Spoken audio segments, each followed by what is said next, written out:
everyone. We're back at Capture the Magic today, which is the BTA event in Las Vegas, and today we're with RJ Shepard of eGoldfax. So how are you enjoying Las Vegas? It's been fantastic so far. The tables treated me really well last night.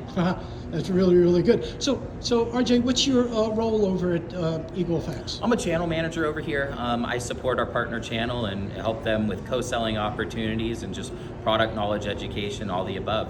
Right. So that's interesting. Hey, so I've wanted to ask you because I'm in down the street SMB sales also. So of course I do the videos also. Absolutely. But I've been reading a lot about the POTS lines and fax lines and POTS lines going away, and I need help understand really what's going on because I read a lot and it can.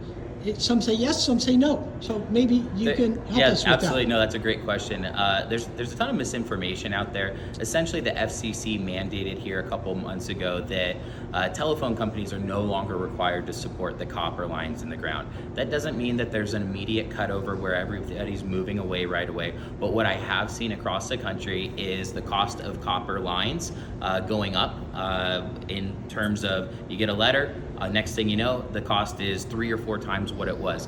Telcos are starting to force people away from copper. It's kind of progressive where it depends on the individual telco carrier. What I think ultimately is going to happen is costs are going to go up. They're not going to go away completely, but if a line gets corroded or damaged in the ground, the telcos aren't going to spend the money to go out and repair them, at which point their customers are going to be forced off of them. Interesting. So I got another question for you. If somebody were to ask you, what is the average cost now for a copper fax line? Yeah, it's a great question. I've been saying it's $40 a month for a long time.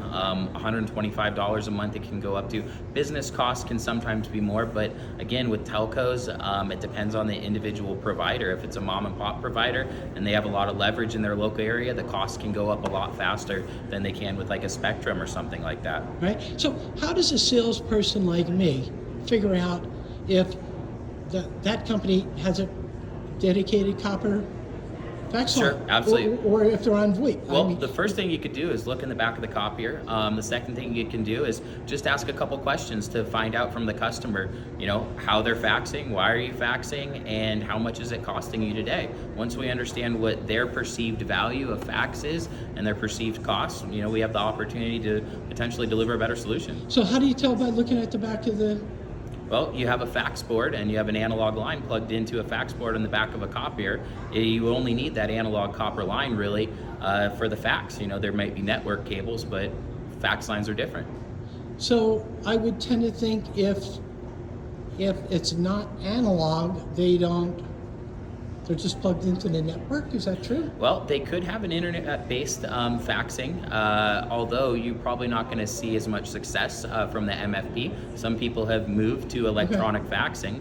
All right, and this is all stuff that you can help out salespeople and dealers with. Yeah, absolutely. I mean, it's just common, but the key thing is there's just a few simple, easy questions you ask. You can you're able to learn a lot about customers' faxing environment to begin with. All right. Hey, thanks for the time today. This has been fantastic, and enjoy the rest of your trip and event here. All right, I appreciate it. All right, you're welcome. Thanks, RJ.